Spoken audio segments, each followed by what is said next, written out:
စိတ်ချမ်းသာမှုဘယ်မှာရှိသလဲ where is happiness ဆိုတဲ့တရားလေးမိနစ်40-45မိနစ်လောက်လူရင်းတို့ချင်းအင်္ဂလိပ်မြန်မာနှစ်ဘာသာနဲ့ဟောကြားပေးဖို့ရည်မှန်းထားပါတယ်ပါဇက်ကဖွင့်မပြောရင်သာရှိမယ်လူသားအလုံးရဲ့လှုပ်ဆောင်ချက်တွေဟာစိတ်ချမ်းသာမှုကိုရှာဖွေနေတာကြီးဖြစ်ပါတယ်မူလတန်းတစ်တန်းနှစ်တန်းသုံးတန်းကိုအောင်စာမွဲအောင်လုပ်နေတဲ့ကလေးငယ်လေးဒါလည်းပဲစိတ်ချမ်းသာအောင်သူတို့စိတ်ချမ်းသာအောင်လုပ်နေကြတာစိတ်ချမ်းသာမှုကိုရှာနေကြတာစိတ်ဆင်းရဲမှုကိုမရှာပါဇက်ကသာထုတ်မပြောရင်ရှိမယ်ဒါကြောင့်စိတ်ချမ်းသာမှုလို့ထင်တဲ့အရာလေးနဲ့တွေ့တဲ့အခါမှာသူတို့ကခုံပေါက်မြူတူလို့ exciting ဖြစ်တဲ့ခါတော့စိတ်လှုပ်ရှားတယ်စိတ်တက်ကြွတယ်ကြီးလာတဲ့ခါကျတော့ဒီလိုပဲတရန်ပြီးတရန်ကြီးလာသုံးတန်းအောင်ပြီးတော့၄တန်းတက်၄တန်းအောင်ပြီးတော့၅တန်းတက်သုံးတန်းအောင်ပြီးတော့ပျော်ရွှင်မှုလေးရအဲ့ဒီပျော်ရွှင်မှုလေးဟာသူ expiry date ရှိတယ်တက်တန်းကုန်ဆုံးနေတယ်တချို့ဆိုရင်နိုင်ပိုင်းပဲခံတယ်တချို့ဆိုရင်တစ်ရက်နဲ့တချို့ဆိုရင်တစ်လနှစ်လတစ်ပတ်နှစ်ပတ်ဒီလိုခံတယ်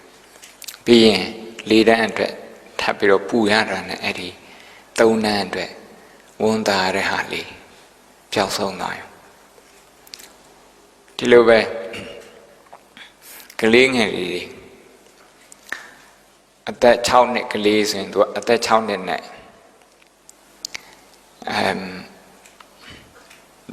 ယာနှုံးပြည့်စိတ်ချမ်းသာတယ်စိတ်ချမ်းသာမှုရှိရဆိုတာတွေ့ရခဲ့တယ်အသက်6နှစ်ကလေးတွေကအသက်9နှစ်ပြည့်ဖို့မစောင့်နိုင်ဘူးအရင်9နှစ်အရင်ပြည့်9နှစ်ပြည့်ပြန်တော့လည်းပဲသူက9နှစ်နဲ့မပြောနိုင်သေးဘူးဘာဖြစ်ချင်10နှစ်ဖြစ်ချင်တယ်10နှစ်ကလေးလေးက9နှစ်ဖြစ်ချင်တယ်တနည်းအားဖြင့်ပြောမယ်ဆိုရင်အနာဂတ်အတွက်တွေ့ရင်အနာဂတ်ကိုမျှော်ခွေးနဲ့အနာဂတ်အတွက်စိုးရိမ်ရင်အနာဂတ်ကိုတောင်းတရင်စိတ်ချမ်းသာမှုကိုအနာဂတ်မှာမရှိတယ်လို့ဒီလိုပဲမျှော်လင့်ဒီလိုနဲ့10တန်းရောက် University Entrance တွေရောက်10တန်းအောင်ရင် A level အောင်ရင်America ဒီစနေဆိုနေ12တန်းအောင်ရင်ဒါဘဝကြီးပြည့်စုံသွားမယ်ဒီလိုပဲထင်တယ်အောင်လဲအောင်ရောတက္ကသိုလ်မဝင်ရသေးခင်မှာဘုန်းကြီးတီလာခါနေဒီ November December လောက်ဆိုရင်အင်္ဂလန်မှာကလေးတွေကဒီသူတို့လျှောက်ထားတဲ့တက္ကသိုလ်တွေမှာ offer ရမရဝင်ခွင့်ရမရအဲ့ဒါလေးတွေအရင် anxiety ဖြစ်တယ်ကလေးတွေကအမှန်တော်တဲ့ကလေးတွေ scholarship နဲ့အင်္ဂလန်ရောက်သွားတဲ့အာရှကလေးတွေလည်းအများကြီးပါတယ်သူတို့မေးတယ်သားတို့သမီးတို့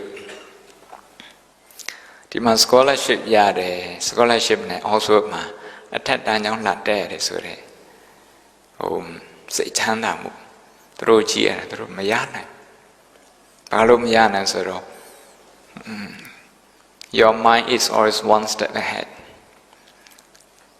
အမြဲတမ်းပဲရှေ့တလန်းရောက်နေတယ်ဒီပြစ္ဆုတ်ပံတဲ့မှာမနေနိုင်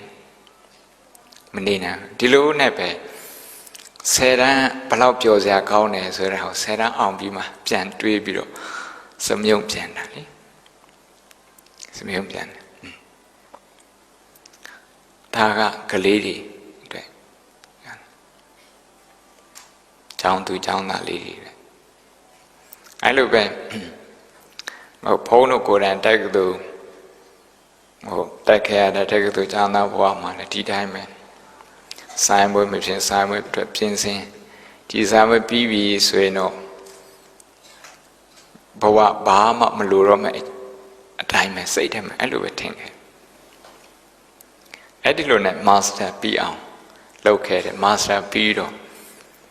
Oh, say him a young one that lunch out. Sit out on my meji de me teach you. Damn it,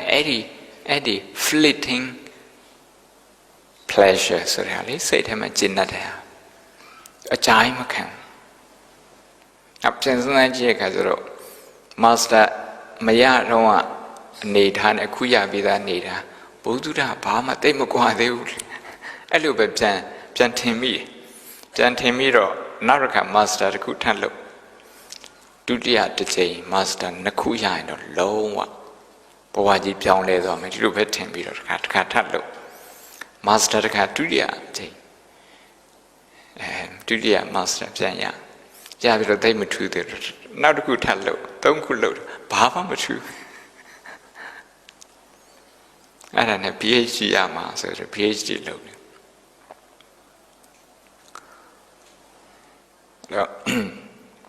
PhD load on land. Namaji take a duty to Kubidu shout, Lana take a duty shout, Yade, Cambridge shout, Yade, scholarship, Yada, fees, Michidane, and also Oxford shout, take Hajam, also Yada change Yama. Sala Pison, Aima, PhD looked at. PhD Mayakan on a Petilupe, Tanker, PhD Yan, a Yam Pizoma. Yabiro said him for the Pizom with the other Natagaru Pure. Shema, Doctor Matabu, Matajan, at the garden, Nyadi. No, Sochinaga, Sechanda Mupemaro. Tabjim. Awusa mal awusa kauma la tene ko lele la penete Mingla song twa me sen tso tia la na me sen naw tso ai ma tso se twa we me sen tso ai di awusa le ko twa bi we de achain ne let tha ma kain ji ni de achain ai achain ma ho ko ye Come pure and Yolinja, could say him a Kanzaraga. Say Chandam, what did I machine? I was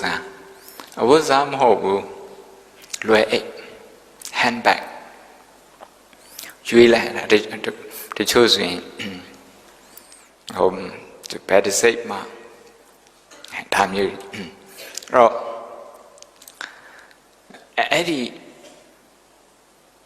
Handbag Eddie Maya they can say him a 10 ara, say him a million ara. Say Chandam happiness got Eddie handbag machine. I don't know where level Yaraka exciting people and 5 year aim channel. The Nigon Light Shara with us design be design now kind of Charlie. Quincy like talent. Where Pietro, the cool way below aims and Arali, kind below. GB say Chandan, say him, secure Pietro and a lone Joe Mushida Lieutenant one. Time Eddie lone Joe Mushida Sura, the K lone Joe Mushila, the K say Chandila. Piambido, Sinaji Kanjaro. Eddie handbag lay the kind biro, say doan dome, supermarket doan dome, Mingla sound doan dome. The function to cook, social function to cook doan dome. Doa pile pio. Now the Eddie Neil set doan, Eddie handbag makanchim. The little function got Nayet jam handbag, the lone and Nayet matwajim. Awosa leve, Amanama, Zeji, so it was a Zeji of Lisha, Eddie Awosa, Nayet woman one. Get sure, make Kisamashu, Sindu, Bawe, Nayet, what do I watch him? social rule ဒီစီးမြင့်စည်းကမ်းတွေရှိရခါကြမှာဒီအရာမဝတ်မနေရအဲ့လိုစင်တူတွေဝဲရမယ်အဲ့လိုရှိရခါကြမှာလူတွေကဝတ်ကြတယ်ပုံမှန်ဒီတိုင်းဆိုမဝတ်ကြဘူးဒါနဲ့စိတ်ချမ်းသာမှုကိုပေးတယ်ဆိုတဲ့အဝတ်စားလှလှလေးအဝတ်စားဈေးကြီးတရက်ပဲခံတယ်သူပေးတဲ့စိတ်ချမ်းသာမှုတရက်ပဲခံ handbag လက်ကိုင်အိတ်တချို့အိတ်နေဆိုရင်ထားစရာနေရာမရှိဝယ်လိုက်တာလေထားစရာနေရာမရှိတချို့အိတ်တွေမှာဒီတချို့ဖျားခန်းထဲတော့ရောက်သွားတယ်ဘီရိုထဲမှာခါတယ်ပြည်အဲ့ဒီ handbag တွေအလောက်များပဲဘယ်တစ်ခုမှစိတ်ချမ်းသာမှုမပေးနိုင်တော့စိတ်ချမ်းသာမှုအဲ့ဒီ handbag ထဲမှာရှိတော့ဒီ brand ထဲမှာရှိလားသွားရှာကြည့်တယ်ရှိလို့ရှိညာသွားရှာကြည့်တယ်မတွေ့လို့နောက်တစ်ခုထပ်ဝယ်ရတယ်အဲ့ဒီကိုယ်လက်ထဲမရောက်သေးတဲ့ handbag အဲ့ဒီထဲမှာစိတ်ချမ်းသာမှု happiness ရှိတယ်ကိုထင်ခဲ့တယ်အဲ့ဒါနဲ့အသက်ထပ်ဝယ်ရောင်းတဲ့ကုမ္ပဏီတွေတော့ကောင်းတော့မို့အမေအဲ့ဒီ handbag ထဲမှာအဲ့ဒီပစ္စည်းအသက်ထဲမှာစိတ်ချမ်းသာမှုလိုက်ရှာတာတွေးလို့တွေးညာနဲ့မတွေးလို့နောက်အသက်တစ်ခုထပ်ရှာအဲ့ဒါလည်းပဲခဏလေးပဲတွေးတယ်တော့ fleeting pleasure ဆိုတာ fleeting pleasure ဒီလိုတခဏတာပဲဒီရှိတဲ့စိတ်ချမ်းသာမှုစိတ်ချမ်းသာမှုတော့မခေါ်နိုင်ဘူး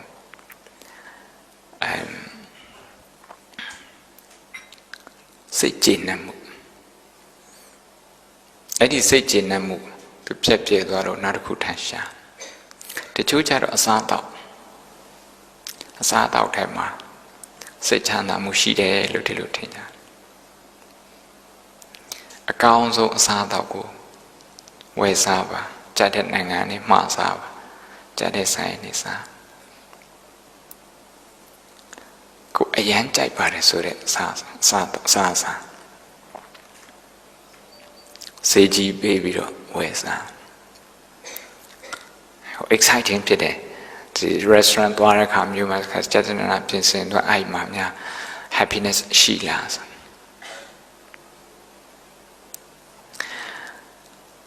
အဲ့ဒီ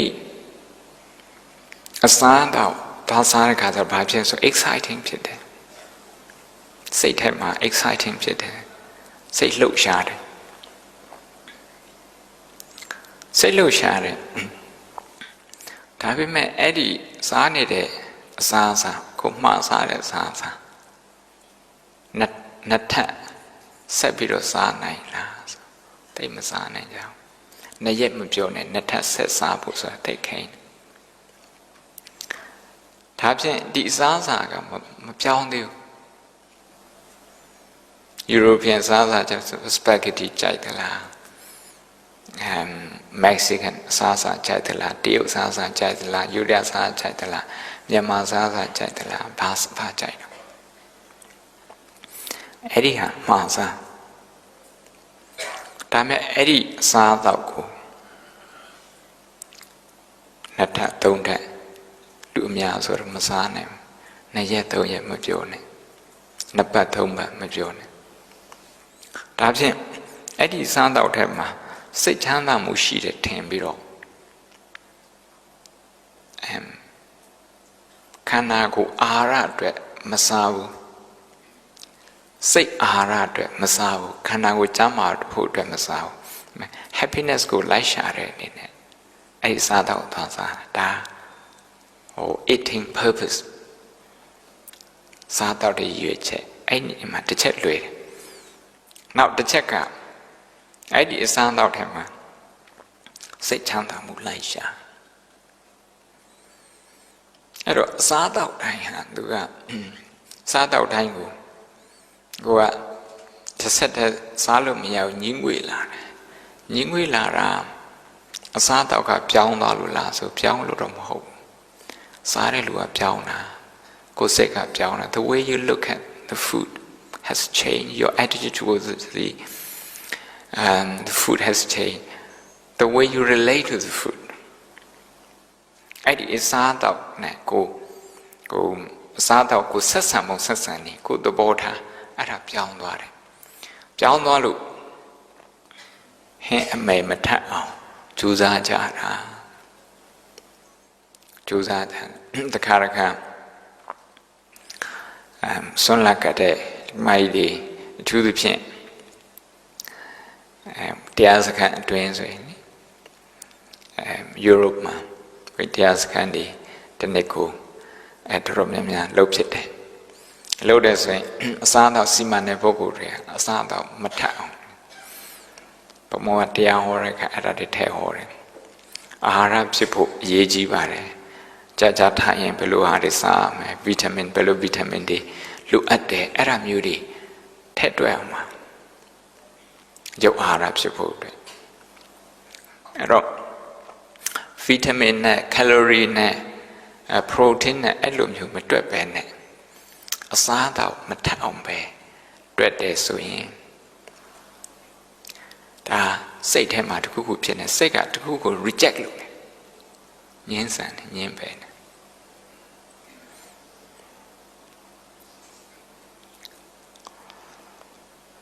တချို့ကစိတ်ချမ်းသာမှုကို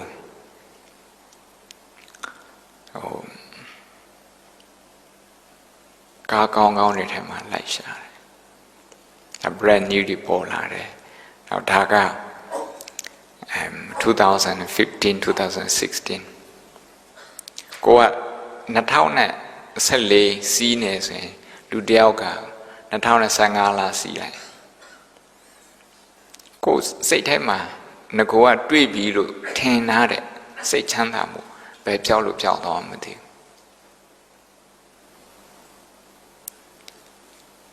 ကားကအကောင်းရှိသေးတယ်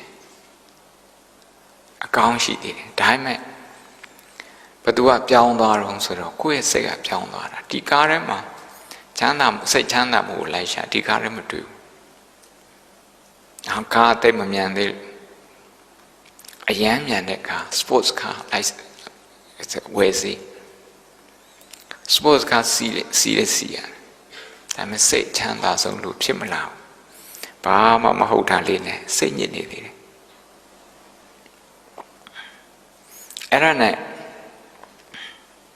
ညာတကောင်မနဲ့စောစီရန်ကုန်မြို့ထဲမှာပြိုင်ကားတွေမောင်းကြအဲ့ဒါစိတ်ချမ်းသာမှုလိုက်ရှာတာပဲစိတ်ချမ်းသာမှုကိုလိုက်ရှာနေတာတွေးလားဆိုတော့ exciting လို့တွေးမှာပေါ့တရက်သူများကောက်ကိုကြောနေတယ်ဆိုရင်စိတ်ထဲမှာ exciting တွေဖြစ်ပြီးတော့ကျေနပ်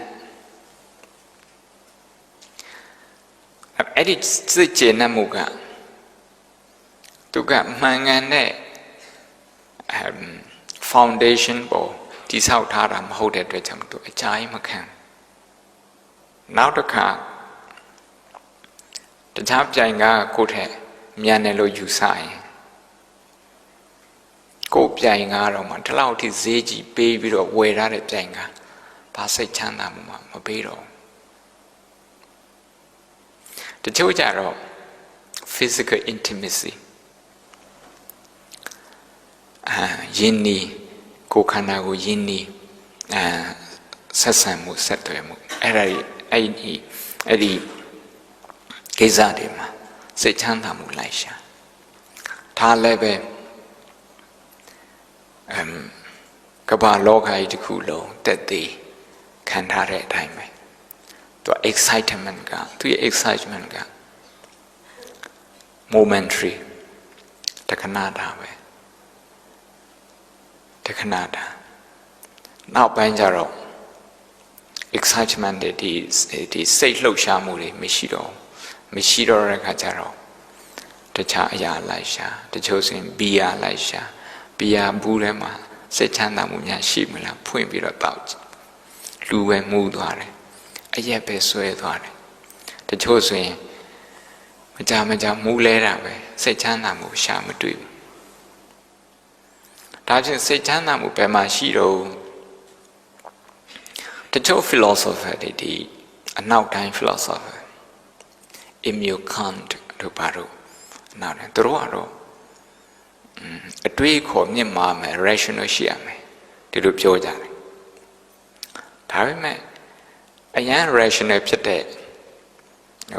တက္ကသိုလ်ဆရာကြီးတွေပညာရှင်ကြီးတွေနဲ့ဘုန်းကြီးနှစ်ပေါင်း10နှစ်ကျော်နှစ်20လောက်ဒီလိုပဲလက်ပွန်းတတိနေခဲ့တာဒီအင်္ဂလန်နိုင်ငံမှာအဲ့ဒီဆရာကြီးတွေလည်းပဲဒီတိုင်းပဲစိတ်ချမ်းသာမှုလိုက်ရှာနေတော့ publication တွေထုတ်ခြင်းနဲ့ဒီစာအုပ်တွေထုတ်ခြင်းနဲ့ထုတ်ပြီးနာမည်ကြီးမယ်နာမည်ကြီးလိုက်တော့အဲ့မှာစိတ်ချမ်းသာမှုရှိတယ်နာမည်ကြီး fame အဲ့ဒါနဲ့ဒီလိုပဲ also ကပါမောက္ခတွေဆိုရင်နှစ်ခွဲဆိုရင်စာအုပ်အုပ်ထွက်တယ်သူတွေနာစာအုပ်ထုတ်ထွက်ဘာသာရပ်ပဲဖြစ်ဖြစ်ပုံမှန်ဗျမ်းမြအဲ့လိုထွက်တယ်ဆေးပညာလား engineering လားဗုဒ္ဓဘာသာလား anthropology လား sociology လား pure sciences တွေလားအကုန်လုံးသူကနှစ်ခွဲလောက်ဆိုရင်စာအုပ်အုပ်ထွက်တယ်အဲ့ဒီဆရာကြီးတွေလည်းပဲအပျော်ဆုံးလူသားတွေမှာမပါဘူးသူတို့ကြားထဲမှာသူတို့နဲ့အစည်းအဝေးတွေတက်ရတယ်သူတို့နဲ့ conference တွေလုပ်ရတယ်ဒီလိုပဲတခါသူများကိုမြတ်ခုံးမွေးပေါ်လမ်းလျှောက်တဲ့ထင်းပြီးတော့မကြည်မခဲတွေဖြစ်နေတယ်တကယ်အယံအယံ smart ဖြစ်တဲ့ဆရာကြီးအဲ့ဆရာကြီးတွေလည်းတခါမကြည်မခဲဖြစ်ပြီးတော့အရင်လာကအကြောင်းအရင်နှစ်ကအကြောင်းပြန်တွေးဒီနေရာပြောမယ်ဆိုရင်ဒီလက်ဆက်တဲ့အစားတော့မစားချင်ဘူးပုတ်တိုးနေတဲ့အစားစားတွေချင်းဖက်တွေပဲပြန်စားခြင်းဒီလိုပြောမှာပေါ့စိတ်စားစားဒီလိုပဲစိတ်ချမ်းသာမှုကိုလိုက်ရှာတာဒါဖြင့် handbag ကလည်းဘာမှမပြောင်းလဲသူအစားတော့လည်းဘာမှမပြောင်းသူဒီအဝတ်စားတွေလည်းဘာမှမပြောင်းသူအလှပါဘာမှမပြောင်းသူဘာဖြစ်လို့အဲ့ဒီအလှပါတွေကိုမမြင်တော့တာတော့ဒါအခြေခံကြတဲ့မိဂုံတစ်ခုမေးရအခြေခံကြမယ်အဲ့ဒီလိုမဟုတ်ပဲနဲ့သူများလို့မိုးခါရတောက်ပြီးတော့သူများအဝတ်စားအသက်တွေအများကြီးဝယ်လို့ကိုလည်းလိုက်ပြီးတော့ဝယ်တယ်ဒီနောက်ဆုံးပေါ်ကားတွေ brand တွေဝယ်လို့ model တွေဝယ်လို့ကိုလည်းလိုက်ဝယ်တယ်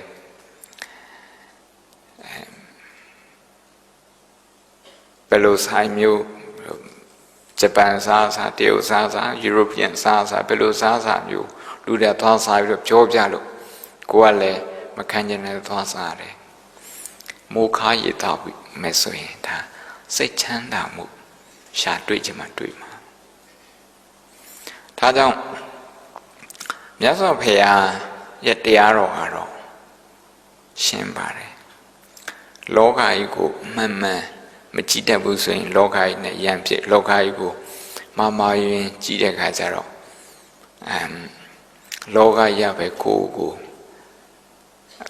this about လို့ကိုအဲ့လိုထင်တယ်မညာတာသလိုဂိယုဏကင်းသလိုမေတ္တာမရှိသလိုအဲ့လိုထင်ရတယ်ဒါကြောင့်မြတ်စွာဘုရားကအမိန့်ရှိတာကလောကရတော့ဒီတိုင်းပဲဥနောလောကောလောကရအမြဲတမ်းသူကလိုအပ်နေတယ်အမြဲတမ်း something is missing all the time တခါပိုက်ဆံချမ်းသာတယ်ပိုက်ဆံတဲ့မှာ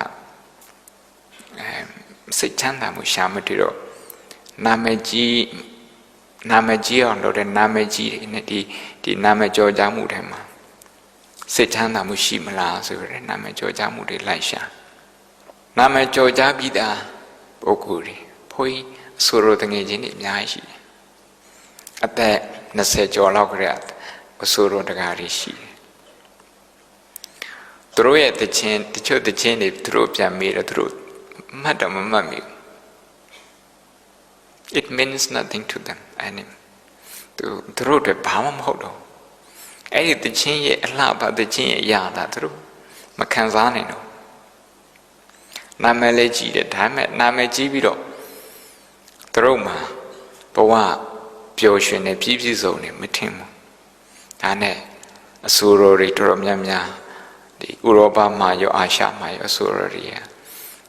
အရက်တောက်တဲ့လူတောက်ဆေးတောက်တဲ့လူတောက်အဲ့လိုဟာတွေအများကြီး recreation ဆိုပြီးတော့အဲ့လိုနာမည်လေးနဲ့စားကြတောက်ကြဒါကြောင့်မြတ်စွာဘုရားအမိန့်ရှိတာက healthy mind ရှိဖို့လိုအပ်တယ်တဲ့ healthy mind စိတ်ကကျန်းမာဖို့လိုအပ်တယ်စိတ်မကျန်းမာဘူးစိတ်ထဲမှာ toxin ဆိုတာရှိတယ် toxin ဆိုတာအဆိပ်စိတ်ထဲမှာ toxin ရှိတယ်ဆိုရင်ဒီစိတ်ကတွေးတဲ့အရာအတိုင်းကိုသူ react လုပ်တဲ့နေရာမှာသူက toxic ဖြစ်တယ်အဆိပ်နဲ့သူ react လုပ်တယ်ဝိဇာလှလှလေးတွေတွေ့တယ်စိတ်မချမ်းသာနိုင်တော့စိတ်ချမ်းသာလည်းပဲ excitement စိတ်လှုပ်ရှားမှုစိတ်လှုပ်ရှားတဲ့ခိုက်တံလေးဒါကြောင့်ဒီနေ့သမီးတို့ပြောပြချင်တာက excitement ကစိတ်ချမ်းသာမှုမဟုတ်ဘူးစိတ်လှုပ်ရှားမှုကစိတ်ချမ်းသာမှုမဟုတ်ဘူးနောက်စိတ်လှုပ်ရှားမှုကအရာတစ်ခုတည်းအတွက်သူအကျဉ်းချင်းစိတ်လှုပ်ရှားမှုမဖြစ်နိုင်ဂျပန်စားသွားစားလိုက်လို့စိတ်လှုပ်ရှားတယ်ဆိုရင် exciting ဖြစ်တယ်ဆိုရင်နောက်တစ်နေ့သွားစားကြည့်မဖြစ်တော့ဒီဝိဇ္ဇာလှလေးဝတ်ကျင်တယ်အဲ့ဒါလေးကိုသွားဝယ်လိုက်တယ်ဝတ်လိုက်တယ်တက္ကနာစိတ်ချမ်းသာတာ excitement ခေါ်တယ်ဒီ excitement ဒီစိတ်လှုပ်ရှားမှုကသူကစိတ်ချမ်းသာမှုမဟုတ်တဲ့ခါကျတော့အဲ့ဒီ excitement ရအောင်တစ်ခါထပ်လုပ်ရတယ်နောက်တစ်ခါထပ်လုပ်ရတယ်နောက်တစ်ခါထပ်လုပ်ရတယ်အဲ့ဒါကိုပဲပထမ excitement ကဒုတိယ excitement ကို condition လုပ်တယ်ဒုတိယ excitement ကတတိယ excitement ကို condition လုပ်တယ်ဖန်တီးပေးတယ်ပေါ့ဒါပေမဲ့ excitement တိုင်းဟာသူကmagical moment ဆိုတာ magic လို့ပဲကြာမခံ the same magic doesn't happen many times ဒါကြောင့်စိတ်ထဲမှာဒီအပြင်အတွင်းလောကနဲ့အပြင်လောကတွေ့တဲ့အခါမှာကိုယ်စိတ်ထဲမှာ toxin မရှိအောင်အဆိပ်မရှိအောင်ဒါလေးသတိထားပြီးတော့လှုပ်ရပါတယ်တဲ့စိတ်ထဲမှာအဆိပ်တွေများနေအဆိပ်တောက်တွေများနေရှေ့မှာတလောက်လှတဲ့ပန်းလေးတွေချတာလဲဒီပန်းအလှလေးတို့မမြင်တော့ဒီနေ့တရားနာပေးတဲ့လပပဝုစင်လာရင်ကြီးဝုစင်လာကြတယ်ကြိုးစားပြီးတော့တရားလာနာကြတယ်ဒီအလှပါလေးမမြင်နိုင်ဘူးဘုရားလည်းပဲဒီနေ့ဟာ my fourth function ဒါစတုထမြောက် function ပဲဒီနေ့ဘုရားကြိုးစားပြီးတော့ဒီမှာတရားတော်ဟောတယ်ကြိုးစားပြီးတော့ရှင်းပြတယ်စိတ်ထဲမှာကိုယ် toxin ရှိနေဆိုရင်ဒီအလှပါဒီကြိုးစားမှုရဲ့အလှမမြင်နိုင်ဘူးအမြင်နိုင် appreciate မလုပ်နိုင်ဘူးပေါ့ appreciate မလုပ်နိုင်ပစ္စည်းတွေတော့ကောင်းတယ်ပစ္စည်းကောင်းတယ်အများကြီးရှိတယ်ရှေ့မှာဒါပေမဲ့အဲ့ဒါတွေကို appreciate မလုပ်နိုင်ဘူးဆိုရင်ဒါစိတ်ထဲမှာ toxin ရှိနေလို့အစိတ်တောက်ရှိနေ restless ဖြစ်တာဒီစိတ်က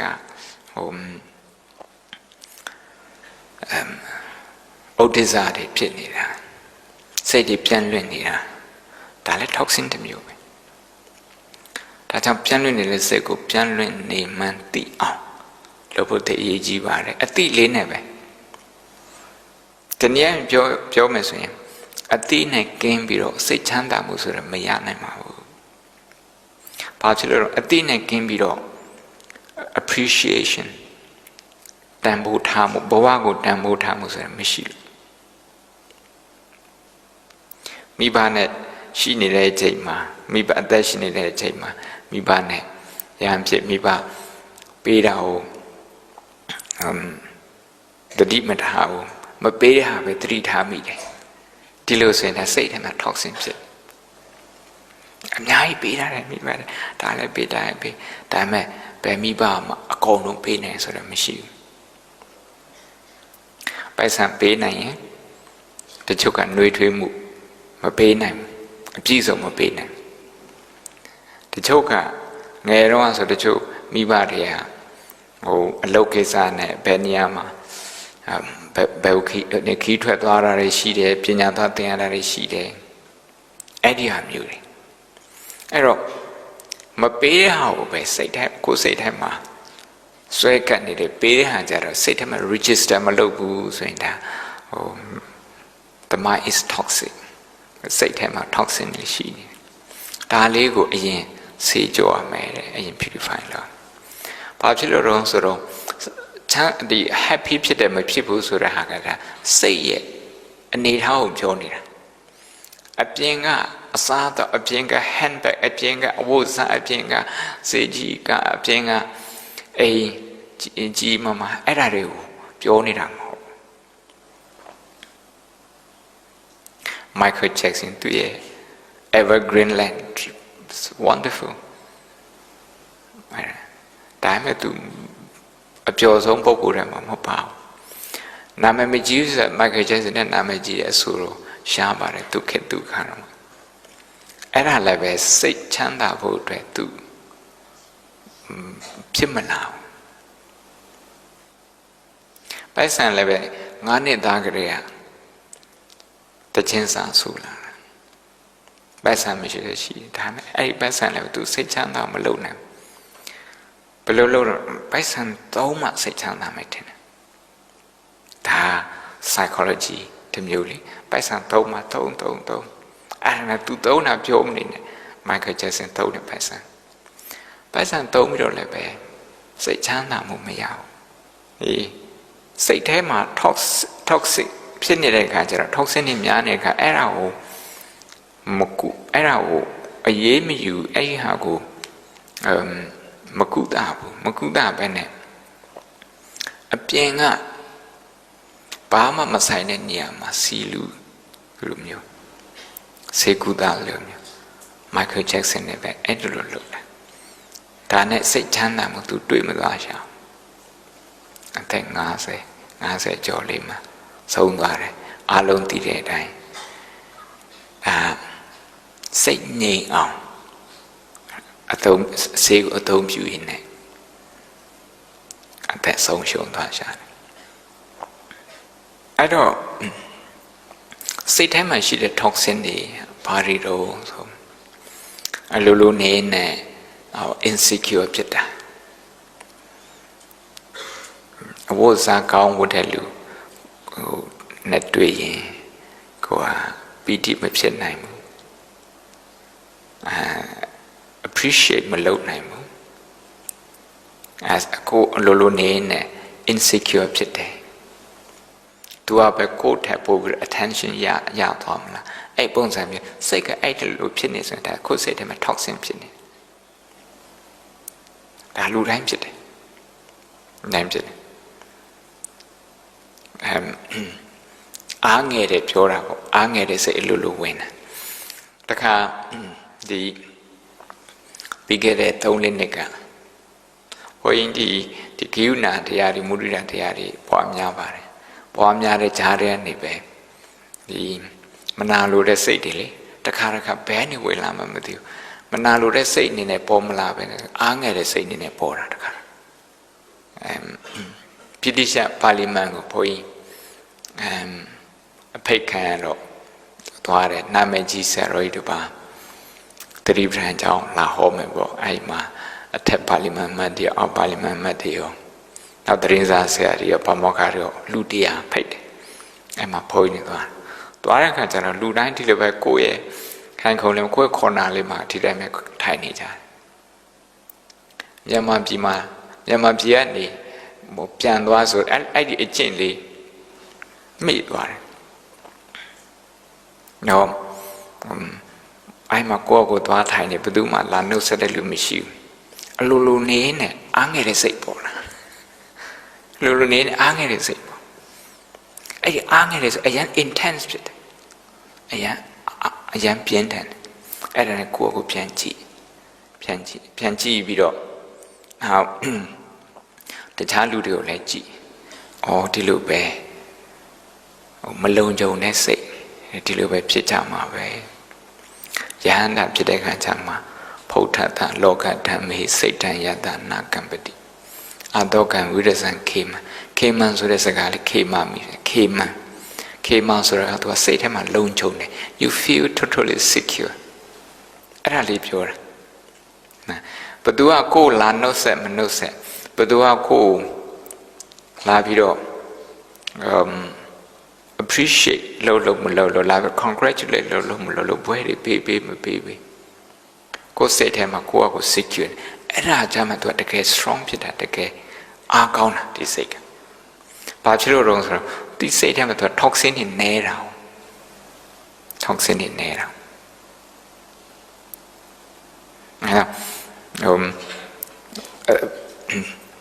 စိတ်ကအထက်ပိုင်းမှာဒီ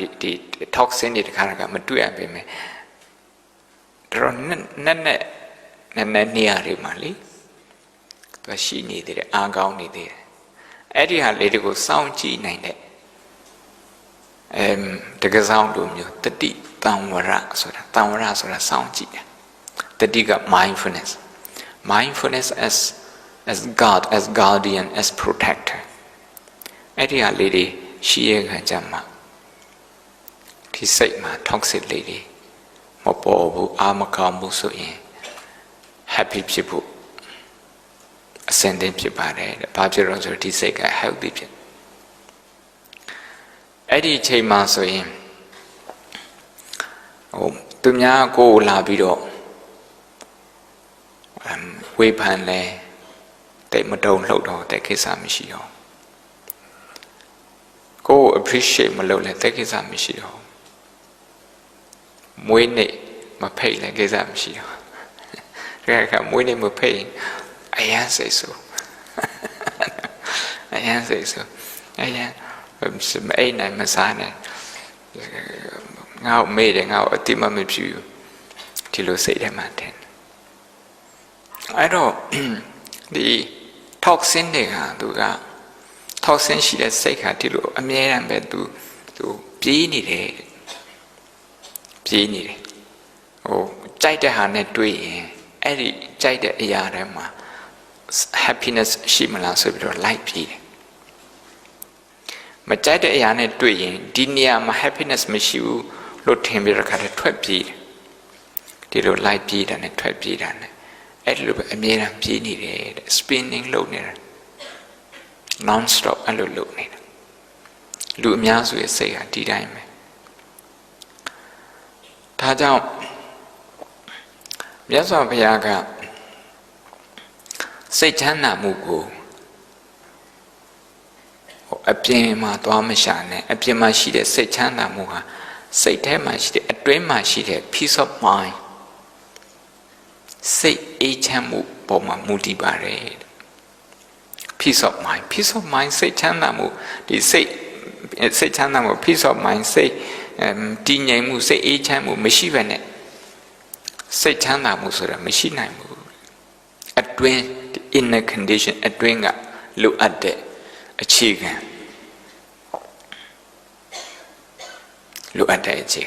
တကယ်လို့အတွင်းစိတ်ကတည်ငြိမ်ပြီးအတိုင်းအတာတစ်ခုတည်ငြိမ်နေဆိုရင်တော့တွေ့တဲ့ကိုယ်ရှိမှတွေ့တဲ့အရာမှန်တယ်များအရာအလုံးဟာလှပပါတယ်စိတ်ချမ်းသာမှုကိုပေးတယ်ကားသမားလည်းကားသမား driver လည်း driver အလျောက်သူကြိုးစားတယ်စိုက်ကားသမားလည်းသူကြိုးစားတယ်အလုပ်သမားသူကြိုးစားတယ်သူပြောကွက်ဟာကွက်လေးတွေရှိတယ်ဆိုရင်သူရဲ့ပြောကွက်ကိုကြည့်ပြီးတော့ကိုယ်စိတ်ကသွားပြီးဒီပေါက်ကွဲကိုယ်စိတ်ကtoxin ဖြစ်နေတာ toxin ရှိနေတာအဲ့ဒီနေရာမှာသူ့ကိုဂယုဏဖြစ်ပြီးတော့ဒီအလုသမားကိုဆက်ခန့်တာမခန့်တာဒါကစီးပွားရေးဆုံးဖြတ်ချက်ဒါပေမဲ့ဒီအားနည်းချက်ဒီလိုအပ်တဲ့ အလုပ်မှာသူက perform မလုပ်နိုင်တဲ့အလုပ်သမားကိုအလုပ်ဖြုတ်တဲ့အခါမှာရန်သူတယောက်မဖန်တီးဖို့လိုအပ်တယ်အဲ့ဒီလိုကိုက explore လုပ်ပြီးတော့သူ့ကိုအလုပ်ထုတ်တယ်ဆိုရင်သူအားနဲ့အလုပ်ထုတ်တယ်ဆိုရင်ကိုရန်သူတယောက်တိုးသွားတာ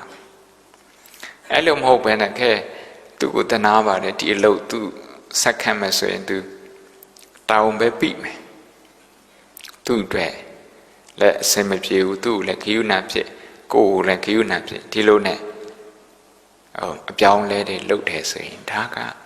you are in control of your emotion ကိုယ် emotion ကို control လုပ်နိုင်တာ I just would like to briefly talk about happiness. People think about happiness all the time. On their birthday, they would say happy birthday. That means, but they are very much conscious of happiness. Happy this, happy that. They always wish happiness for people, for themselves as well. But where do we look for happiness? Where can we find happiness? Is it in beautiful clothes? You buy one after another set, and still you can't find happiness. Every time you got a new set of clothes, you get very excited, but that excitement is not happiness. So sometimes people think exotic food is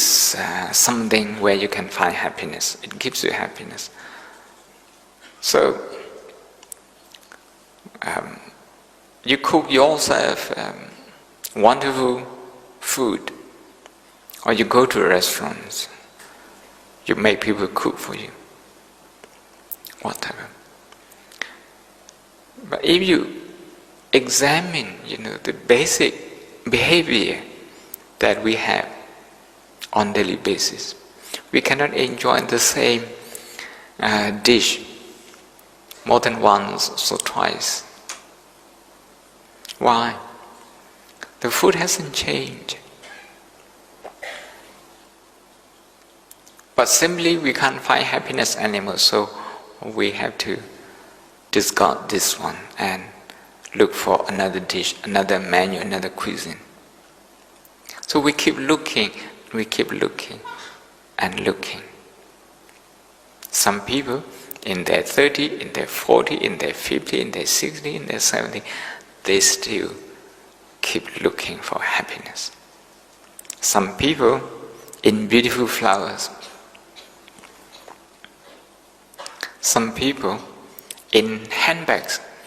a variety of handbags, many brands, expensive one. But you got one and it excites you just for a brief moment. And you can't relate to that handbag anymore after a while. Why? Because there is no more excitement. So excitement is not happiness. Some people think it's in a big house, in an expensive car, maybe a sports car. Still people, who have a sports car and drive maybe midnight, early in the morning in Yangon, on the street of Yangon. They are not the happiest people you will find in Yangon.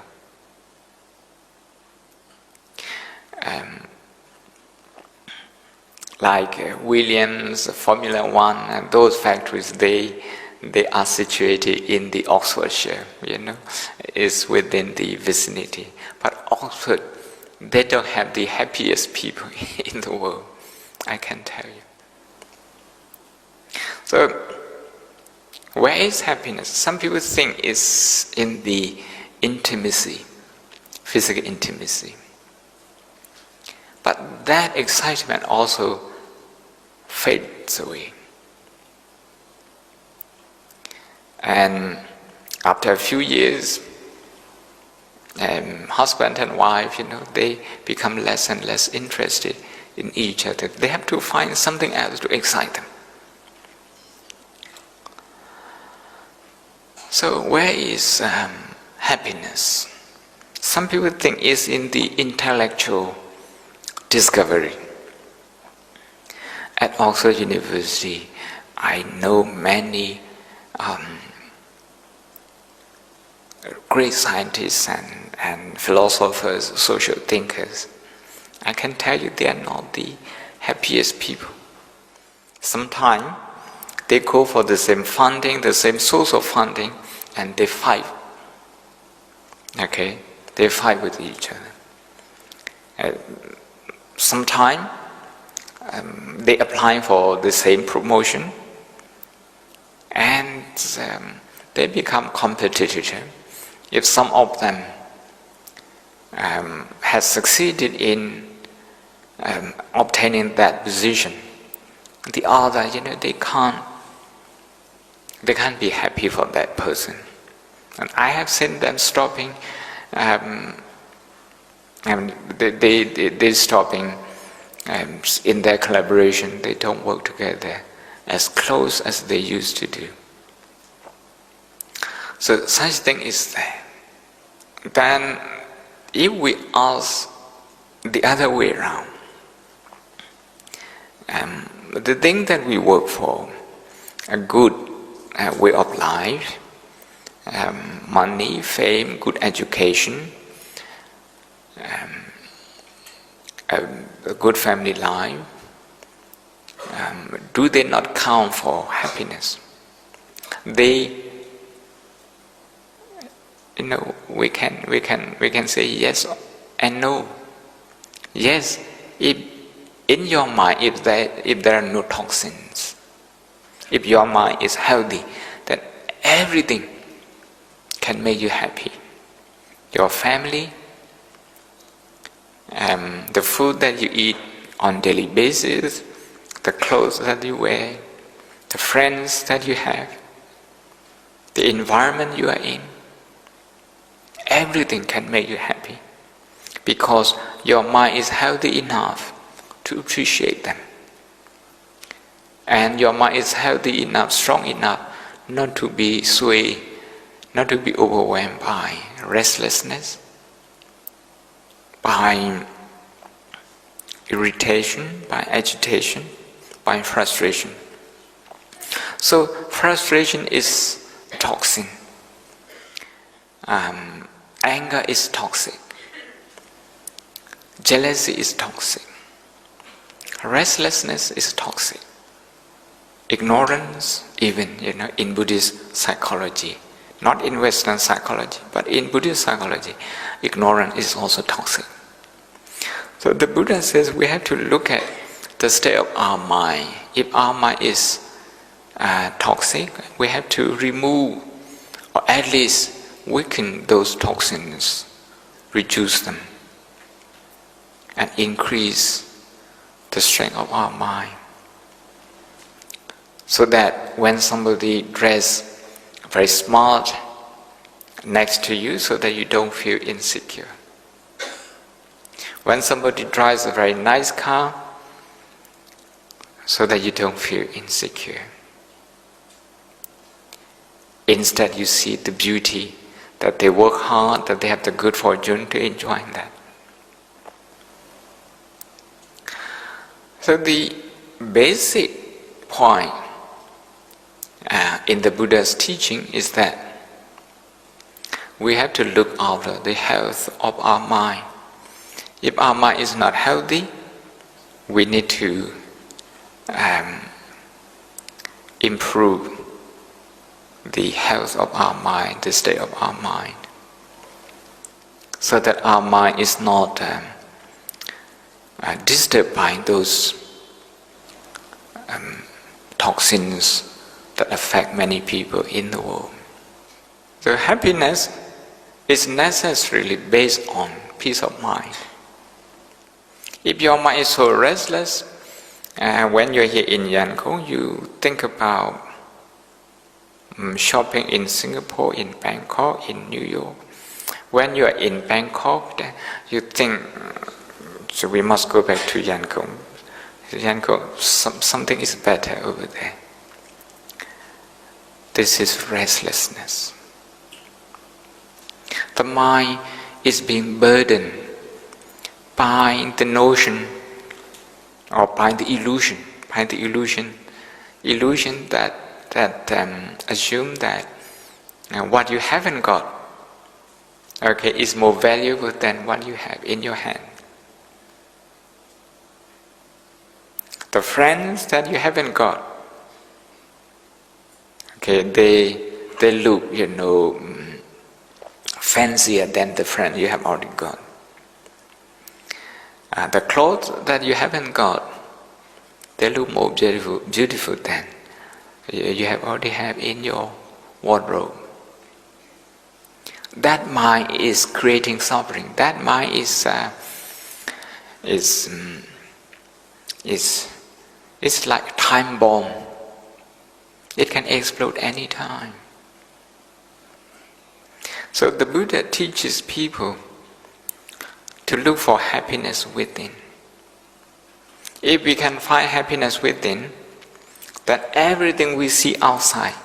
is beautiful. It can strengthen our happiness. And happiness within, it starts from calming the mind. We need to calm the mind, we need to calm the body, so that the mind is not easily disturbed.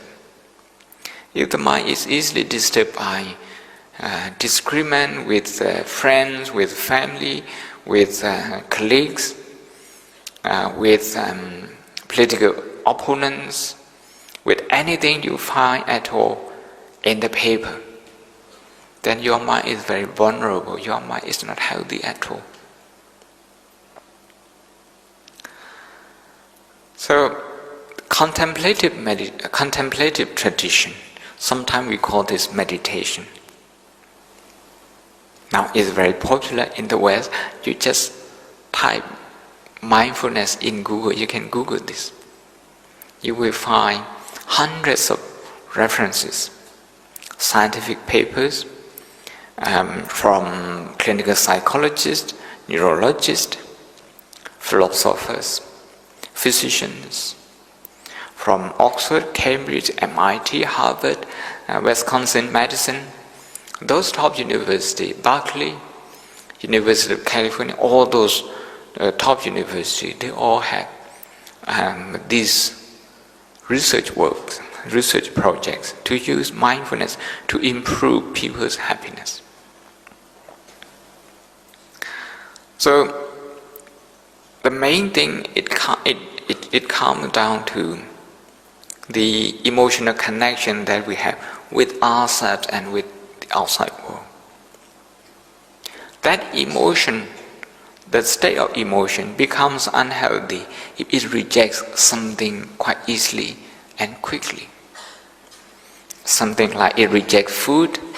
it looks for something new, thinking that the one that you haven't tasted, the one that you haven't got, will be much better than the one that you have in your hand. This is the mind that creates trouble. Trouble for yourself, for your family, for anyone you come across. So, simply because you don't get one thing that you want, and you devalue everything that you have in your hand, this is horrible. This is because the mind is rather unhealthy. So I like to say today as birthday present to Malahan, Tap Nyahan, and Ketsun Wuditun as birthday present, that it's important to learn how to calm the mind, to find peace of mind. With that peace of mind, you have got a very good foundation to find happiness, and happiness anywhere, everywhere, at home and outside. I hope this is a good birthday present for all of you. မွေးနေ့လက်ဆောင်အနေနဲ့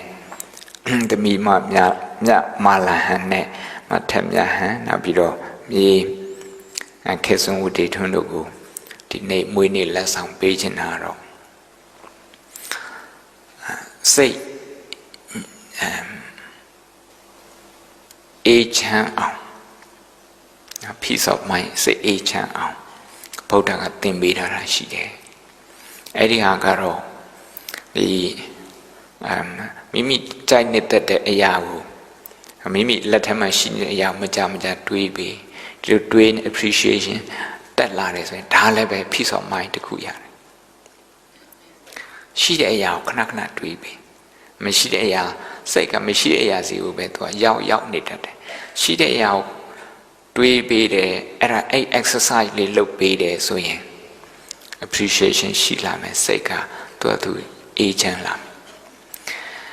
အေးချမ်းလာတဲ့အကျင့်လေးတွေရှိတယ်အဲ့ဒီလို exercise လုပ်ပေးရင်ဒီဘယ်ဘက်ကအုံနောက်ကအားကောင်းလာတဲ့ left frontal cortex ဒါ neuro science ရပြောတာအဲ့လိုမဟုတ်ဘူးစိတ်ထဲမှာမရှိတဲ့ဟာတွေကိုလိုက်ပြီးတော့တွေးတယ်သူကတွေးတာရိုးတွေးတာမဟုတ်ဘူး anxious ဖြစ်တယ်စိတ်ဆွေးနေအဲ့လိုလုပ်တယ်ဆိုရင်ဒီညာဘက်က right frontal cortex ညာဘက်ကအုံနောက်ကပဲပိုအလုပ်လုပ်တယ်ညာဘက်အလုပ်လုပ်အဲ့လိုညာဘက်အုံနောက်ကအဲ့လိုခဏခဏအလုပ်လုပ်ပြီးအကျင့်ပါသွားတယ်ဆိုရင်အဲ့ဒီညာဘက်ကအုံနောက်ကစိတ်ကိုပို့ပြီးတော့ပူပန်စေတယ်ပူပန်တဲ့စိတ်ကအဲ့ဒီအုံနောက်ကိုပို့ပြီးညာဘက်အုံနောက်ကိုပို့အလုပ်လုပ်စေတယ်ညာဘက်အုံနောက်ကယုတ်တရားစိတ်ပူတာကနန္တရားအဲ့ဒီယုတ်နဲ့နန်းနဲ့ဒီလိုပဲတစ်ခုကိုတစ်ခုအကုသိုလ်ဖြစ်အောင်စေစောပေးပါတယ်တဲ့ဒါက science နဲ့ပဋ္ဌာန်းနဲ့တွဲပြောတာကောင်းတဲ့ဘက်ကနေကြည့်ပြောမစင်ဘယ်ဘက်အုံနောက်ဒီကောင်းတာတွေးမယ်positive ဖြစ်တဲ့ဟာတွေတွေးမယ်ကိုစိတ်ကိုမိသားစုထဲမှာရှိတဲ့ဟာတွေးမယ်အဲ့ဒီဟာတွေကိုလိုက်တွေးနေမယ်ဆိုရင်မကြသတိရတယ်ဆိုရင်တော့ဘယ်ဘက်ကအုံနောက်ကအားကောင်းလာတဲ့ activity တွေပိုများလာ high level activity in your left prefrontal cortex အဲ့လိုများလာရင်physically healthy ဖြစ်တယ် emotionally healthy ဖြစ်တယ်။အုံနောက်ကယုတ်တရားစိတ်ကဒီ positive ဖြစ်တဲ့စိတ် appreciate လုပ်တဲ့စိတ်မုရိဒာဖြစ်တဲ့စိတ်ကလည်းပဲမြတ်ဝိစိတ်ကနန္တရားဒီကုသိုလ်ဖြစ်တဲ့နန္တရားကကုသိုလ်စိတ်ကအုံနောက်ကိုလည်းပဲသူက positive ဖြစ်တဲ့အုံနောက်ကိုပဲဖြစ်စေတယ်ခန္ဓာကိုယ်လည်းပဲအဲ့လိုသူကကျမ်းမာစေတယ်ဒါကြောင့် happiness လိုက်ရှာတယ်ဆိုတော့သူကမရှာတတ်ရင်ရှာလေဝေးလေပဲရှာတတ်တယ်ဆိုရင်တော့ဒီမှာတင် here and now you can find happiness ဒါကြောင့်သမီးလေးတွေမာလာဟန်ထက်မြဟန်ခေစွန်ဝတီထွန်းတို့စိတ်ချမ်းသာမှုနေစဉ်ဘဝမှာရှာဖွေတွေ့ရှိနိုင်ပါစေဗုဒ္ဓရဲ့တကူတော်ဓမ္မရဲ့တကူတော်သံဃာရဲ့တကူတော်ဆရာမိဘရဲ့တကူတော်နဲ့ကျေးဇူးတော်နဲ့နေစဉ်ဘဝမှာစိတ်ချမ်းသာမှုရှာဖွေတွေ့ရှိနိုင်ပါစေမေတ္တာပို့ရင်းနဲ့ဒီနေ့ညတရားကိုအဆုံးသတ်ပါတဲ့အားလုံးချမ်းသာကြပါစေ